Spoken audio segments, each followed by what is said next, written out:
ચાલો મિત્રો, આપણે આજે એક સરસ મજાના રમકડા દ્વારા આગળ પાછળ અને વચ્ચેની સંખ્યા આપણે શીખવાની છે.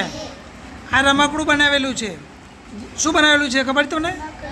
પણ શેનું રમકડું છે? ના, પણ આમ શું કહેવાય એને? આમ આમ ખખડાવો જોઈએ. વાગે છે?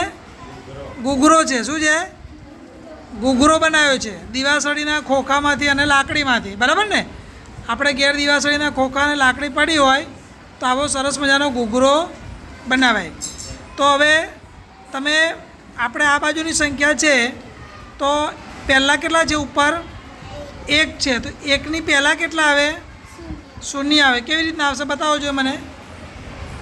સરસ, વેરી ગુડ. એકની આગળ કેટલા આવશે?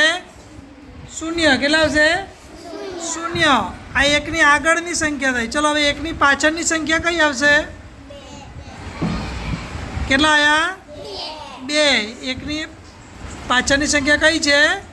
બે. ચલો સરસ. હવે નીચે નીચે કેટલા છે? ત્રણ. ત્રણની આગળની સંખ્યા બતાવો જોઈએ. કેટલી છે? બે. બધાને બતાવો. બરાબર? સરસ. હવે ત્રણની પાછળની સંખ્યા કેટલી છે? ચાર. સરસ. હવે પાછળ જોવો જોઈએ. પાછળ કેટલા છે? 11. તો 11ની આગળની સંખ્યા બતાવો જોઈએ મને.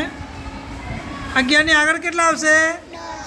10. અને 11ની પાછળ કેટલા આવશે? 11 પછી કેટલા?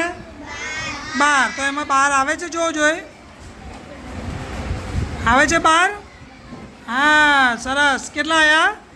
12. ચલો હવે નીચે કેટલા છે? 15. તો 15 પહેલાંની સંખ્યા કઈ? આવે છે 14. જોવો જોઈએ. સરસ, વેરી ગુડ. અને 15 પછીની કઈ સંખ્યા? 16. તો 16 છે. સરસ. તો આવી રીતના આપણે આગળ પાછળની સંખ્યા એક રમકડા દ્વારા સરસ રીતે શીખી શકાય. મજા આવી કે ના આવી? સારું, ઓકે.